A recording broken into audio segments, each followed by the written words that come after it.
Hey boys and guys and gals. Looks like we have some new Overwatch news on the launcher that I wanted to go through with everybody. I'm really excited for Overwatch 2, and so let's go ahead and go through this news. I am really bad at reading out loud, so I have my wife here, and she's gonna read us the news, and then we are gonna, you know, talk about it. So here we go, baby. Uniting gameplay and style behind Overwatch 2's complex map design.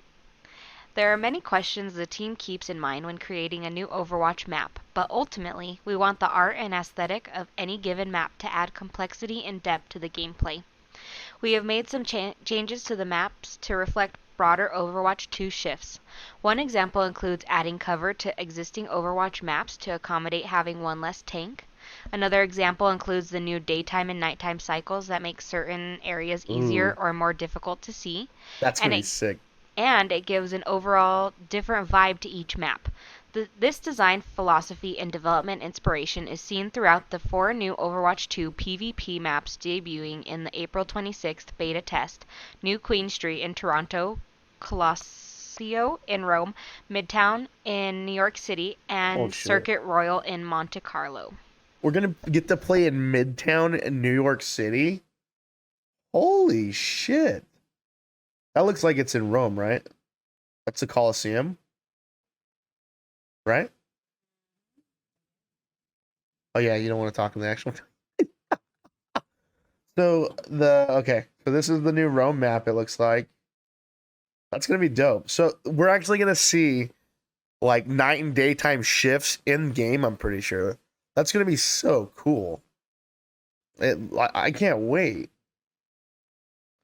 Nighttime cycles, daytime cycles, overall different vibe to each map.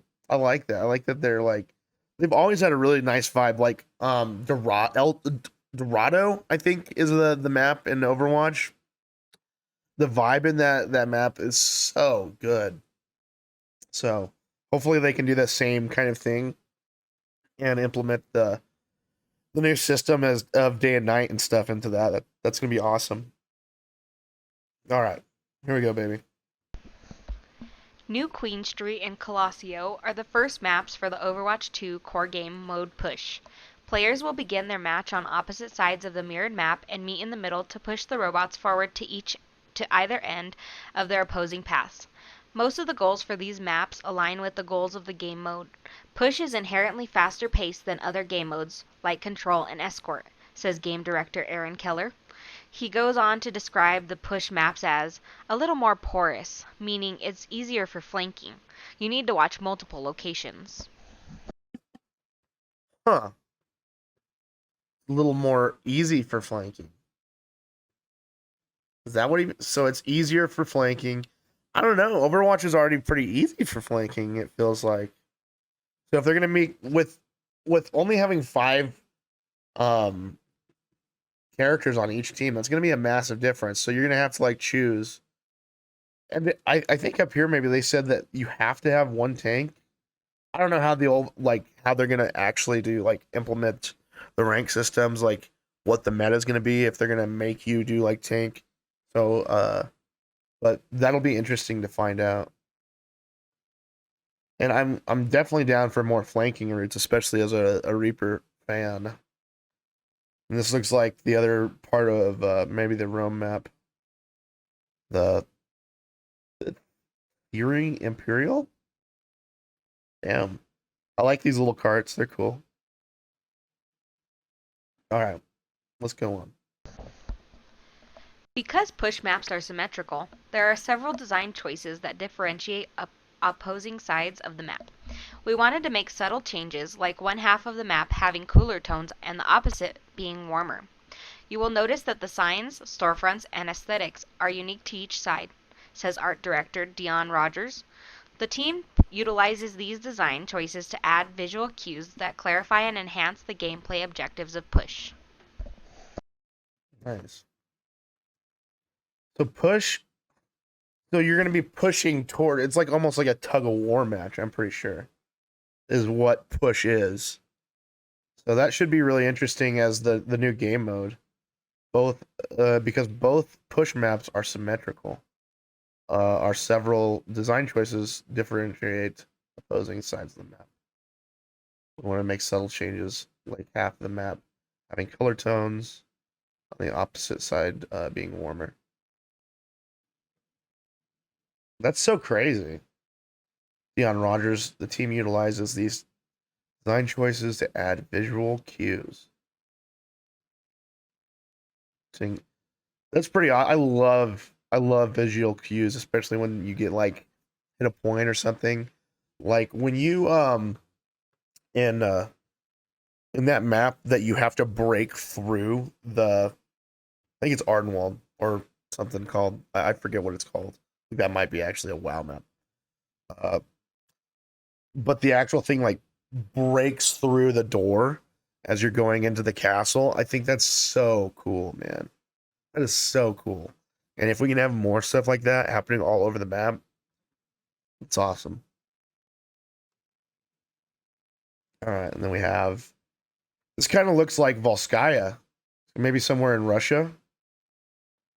Does that guy look Russian, Kaylin? I don't know.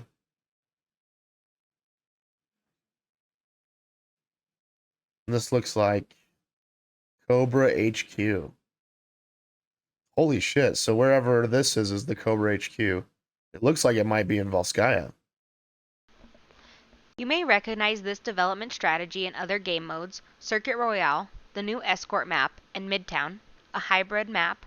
Both have a similar goal of visually directing players with environmental design. Rogers explains further: "We want to highlight the capture point by making them iconic locations, like the Firehouse and Grand Central Station in Midtown. Players learn visually where the important parts of the map are located, and the world guides the game mode.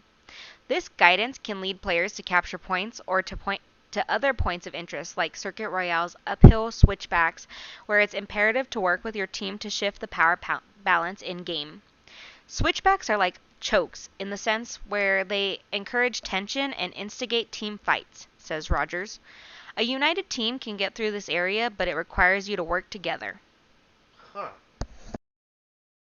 That's going to be really interesting. So it's going to be like a harder choke hold. Witchbacks are like chokes. That's going to be interesting. I wonder what they mean by that. I'd like to see that in like a video and see them explain that. But I can kind of see what they mean by it. Like right here, that you have to go all the way around this area and down, it looks like. I like the verticality. It's awesome. Wow, these maps look super, super fucking cool, man. I like how they haven't gone like too realistic. They've kept the Overwatch aesthetic. That's good. All right. There are tons of ways maps can support game modes, but they're also important storytelling tools that help us build the world of Overwatch. We want players to feel like they time jumped into the future where these cities are in their golden era, says Rogers. With each map, we are trying to find the golden moment throughout the cities, architectures, culture, vision, and we want that to come across in our design. Toronto feels cool with the snow and beautiful red maple leaves, but it also has a warm, welcoming feeling that represents Toronto's multicultural history.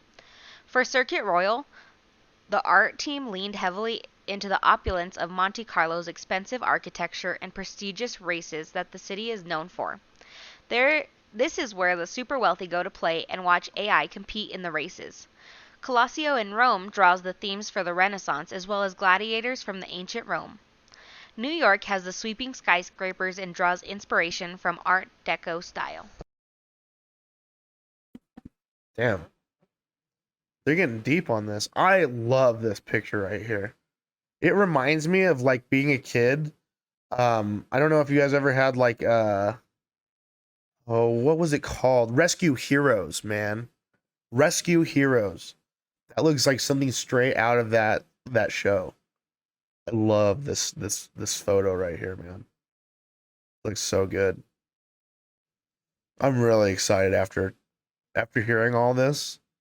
Toronto's gonna be fucking dope. Can't believe we're getting a Canada map.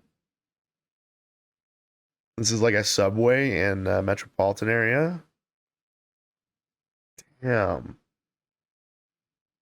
Or train station. These new maps. Here, I'll let the gal finish off.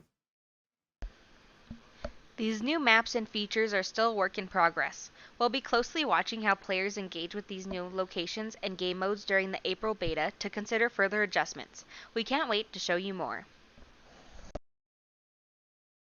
Wow, that looks awesome. I'm really excited to see where that goes as far as the 26th.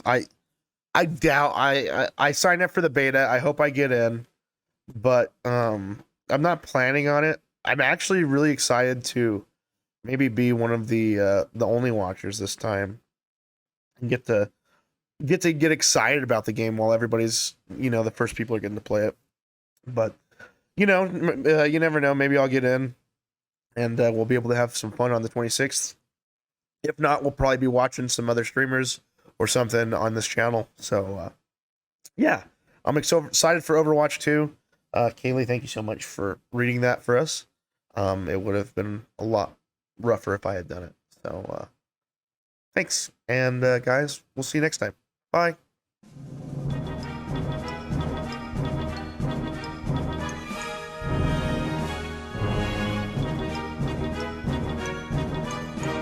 Hey, you!